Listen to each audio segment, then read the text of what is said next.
The rights of all eligible citizens to vote are the central pillars of our democracy. They are the rights from which all other rights ultimately flow. 2 weeks ago, I spoke about our country's history of expanding the right to vote. I noted that our progress on protecting voting rights, especially for Black Americans and people of color, has never been steady. Moments of voting rights expansion have often been met with counter efforts to curb the franchise. Among other things, I expressed concern about the dramatic rise in state legislative actions that will make it harder for millions of citizens to cast a vote that counts. I explained that the Justice Department is rededicating its resources to enforcing federal law and to protecting the franchise for all eligible voters. And I promised that we are scrutinizing new laws that seek to curb voter access, and that where we see violations of federal law, we will act. In keeping that promise, today the Department of Justice is suing the state of Georgia. Our complaint alleges that recent changes to Georgia's election laws were enacted with the purpose of denying or abridging the right of Black Georgians to vote on account of their race or color in violation of Section 2 of the Voting Rights Act.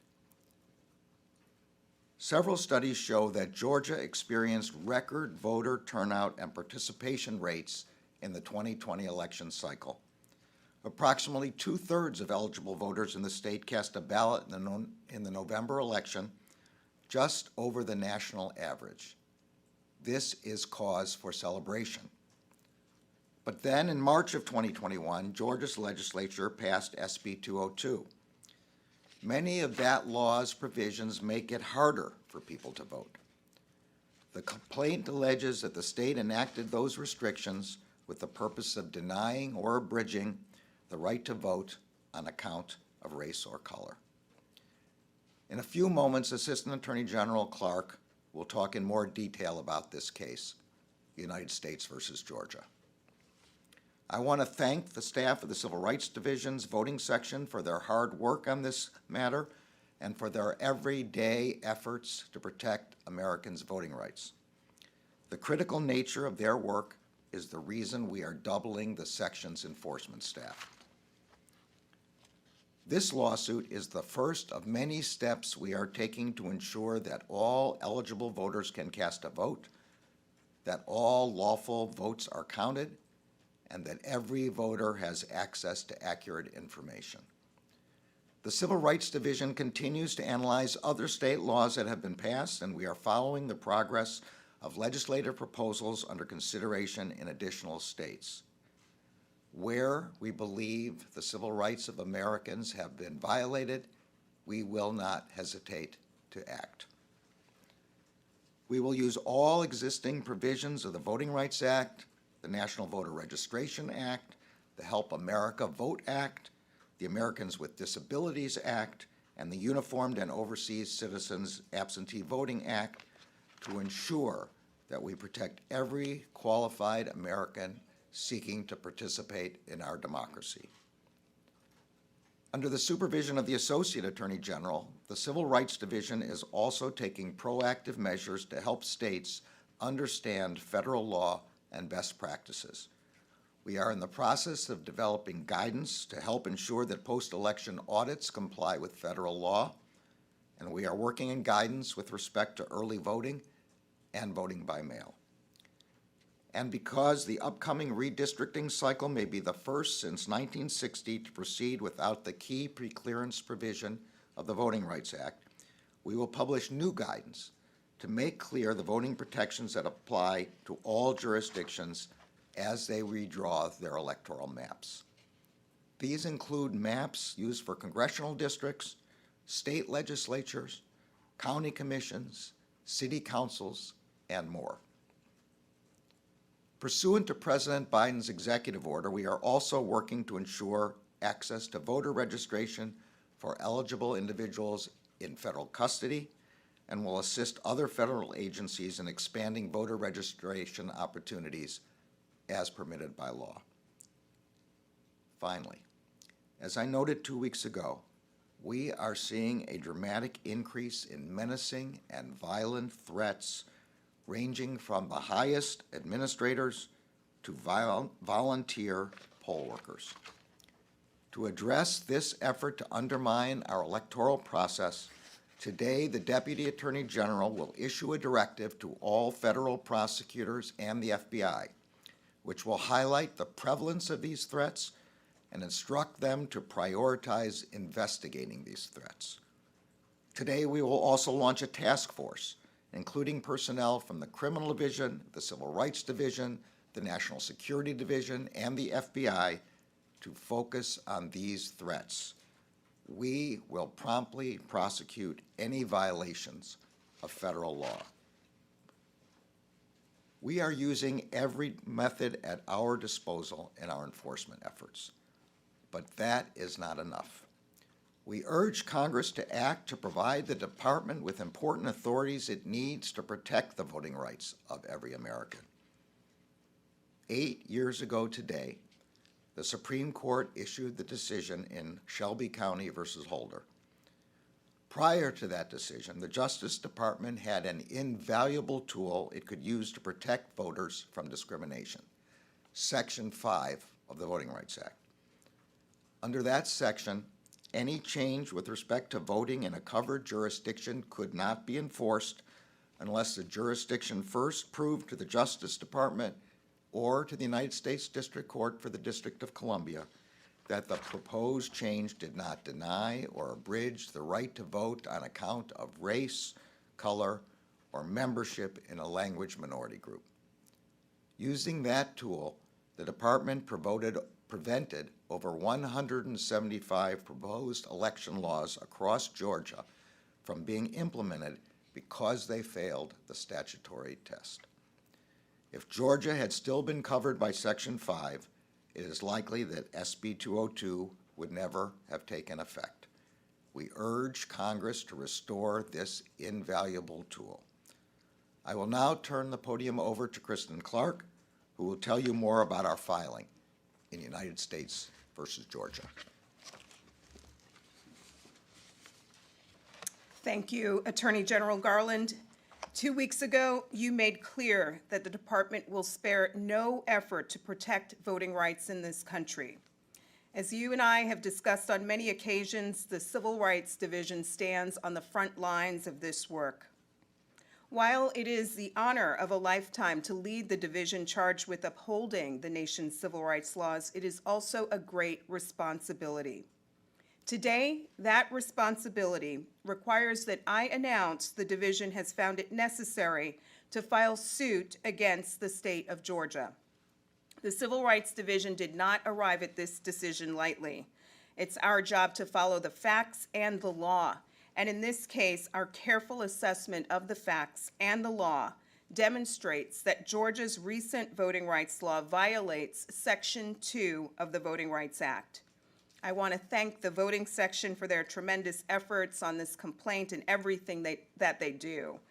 And I want to express my appreciation to the acting U.S. Attorney and staff of the Northern District of Georgia for their partnership and support. Our complaint today alleges that several provisions of SB 202 were passed with a discriminatory purpose in violation of the Voting Rights Act. The Georgia legislature passed SB 202 through a rushed process that departed from normal practice and procedure. The version of the bill that passed the state Senate on March 8th was 3 pages long. Days later, the bill ballooned into over 90 pages in the House. The House held less than 2 hours of floor debate on the newly inflated SB 202 before Governor Kemp signed it into law the same day. These legislative actions occurred at a time when the Black population in Georgia continues to steadily increase. And after a historic election that saw record voter turnout across the state, particularly for absentee voting, which Black voters are now more likely to use than white voters.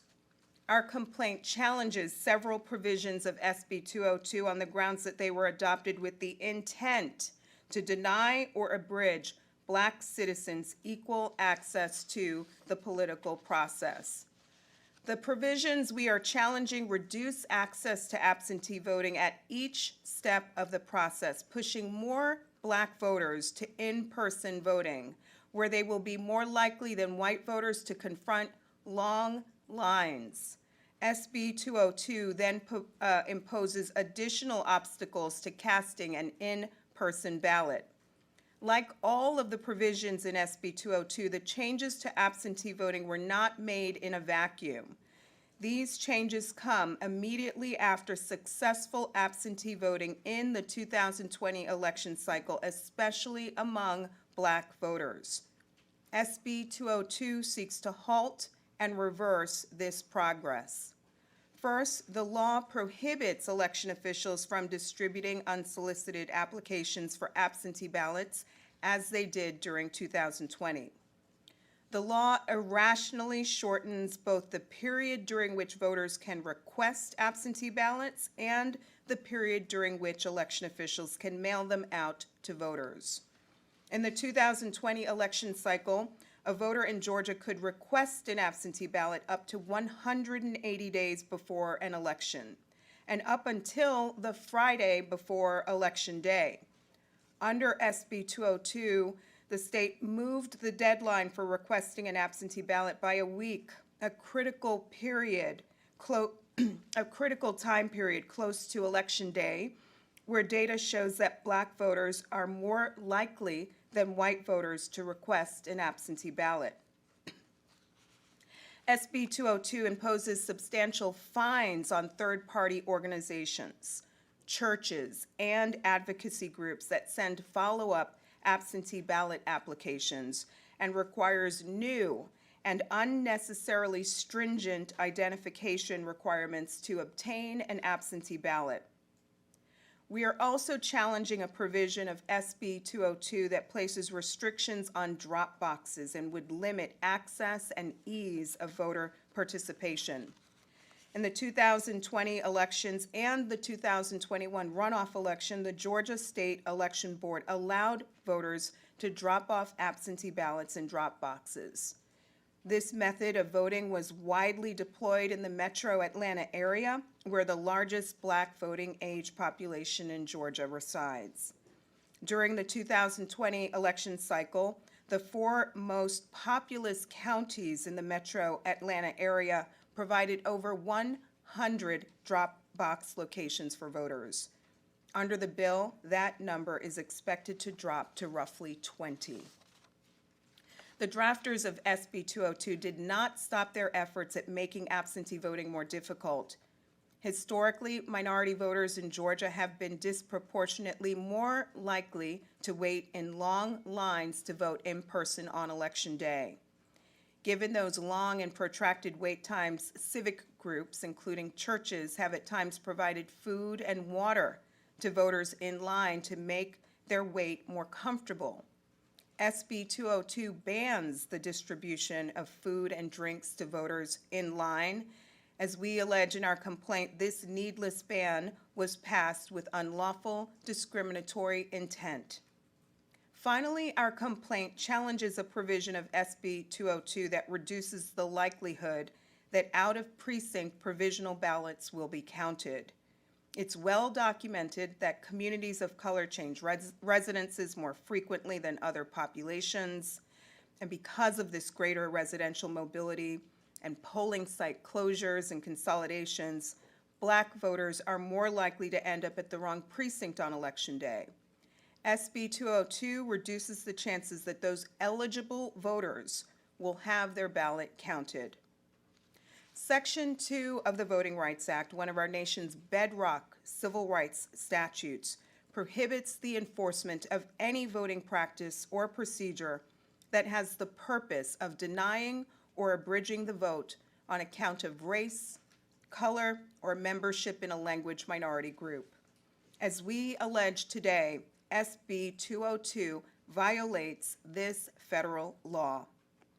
The Attorney General has made clear that the Justice Department will not stand idly by in the face of unlawful attempts to restrict access to the ballot. Today's filing demonstrates the commitment to this charge. The Civil Rights Division stands ready to protect the constitutionally guaranteed voting rights of Americans in Georgia and wherever else those rights may be threatened in our country.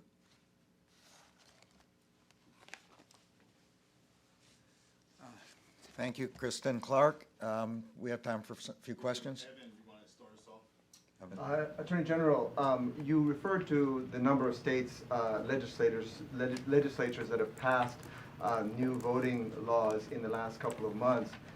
Can you say whether those, some of those laws that have passed in mostly Republican states, are those under review by the department with a view to perhaps challenging them in the same way you're doing this? And then secondly, I think the Deputy Attorney General issued a memo to the field on the issue of threats. Can you say whether any idea of how many threats are under investigation, or is this an effort to sort of get ahead of the 2022 election cycle with regard to threats to election officials? On the first question, it is, as I said, we're looking at laws that were passed before, as well as the ones that have been recently passed, and as they are being passed. And we'll make the same kind of judgment that we made with respect to this one. The voting rights section has a process for evaluating them, and when the process is completed, if we decide to make a filing, we'll do so, and of course, we'll let you know. With respect to the second question, we are concerned very much both about deterring threats and about prosecuting past threats if they violate the law. As to the numbers, I think I'll give the Deputy Attorney General a chance to talk a little bit more. Thank you, and thank you for the question, Evan. Look, citizens who protect our right to vote are fundamentally protecting our democracy, and so we have to protect them. And that's why I issued the directive the Attorney General spoke of a few moments ago, which does two things fundamentally. It launches a task force in the department to ensure that we are bringing the full resources of the department to protect election officials, whether they're appointed, whether they're elected, whether they're volunteers, regardless of party. And also, what it does is prioritizes and sends a very clear message to the field, to every federal prosecutor and the FBI, that we need to prioritize the investigation, the identification. It asks them to engage with state and local officials. We have to identify these threats, prioritize their investigation, and prioritize those prosecutions and hold these individuals accountable who are threatening election officials. One of the reasons for this task force and centralizing reporting, which is what this directive also does, is to make sure we fully understand the real scope of these threats to election officials and fundamentally to the right to vote. All right, let's go now to the Atlanta Journal-Constitution. Tia. Hi. There are already 7 pending lawsuits in Georgia against SB 202. How is this federal lawsuit different? What do you think the DOJ brings to the table with all these other actions already pending? Well, for myself, I'll just say, we've said in the complaint, you'll see it's quite detailed, says exactly the provisions that we're filing with respect to. With respect to the relationship to the other lawsuits, I'm going to let the Assistant Attorney General for Civil Rights answer. The Civil Rights Division carefully follows the facts and the law, and here that's what we did. We looked carefully at the Georgia law and determined that there's an important federal interest to protect here, and that's ensuring that eligible voters across the state of Georgia enjoy equal access to the ballot regardless of race. We will continue to do just that. We will continue to analyze other laws that may be passed across the country. We'll follow the facts and the law. We'll look at these laws carefully, and where we determine that there may be a potential violation of the Voting Rights Act or another federal civil rights law that the Justice Department is tasked with enforcing, we will act. Thank you. All right, Kevin, you want to? Yeah, just a couple of questions. One on the voting rights lawsuit. What prompted on the threats issue, just following Evan's question, what prompted you specifically to make the direction that you made today? What about the threats moved you to take that action? And second, Mr. Attorney General, you met with news organizations recently to discuss the seizure of records. Is there anything more that you can do in terms of legislation at Congress to push that issue forward? So on the first question, I want to give credit to the news media. There were a number of articles that collected all the threats and discussed them, putting them together in a way that I have to say, frankly, I had not seen before. And when I saw that significant number collected in that way, I realized quite clearly how important this was. Now, we had been going after these threats as they occurred, sporadically and individually, but given the collection and the number, it became apparent we need to have a more focused and prioritized result, and that's why the Deputy Attorney General developed the task forces that we announced today, and that's why I asked her to issue the memorandum to the field, which she did today.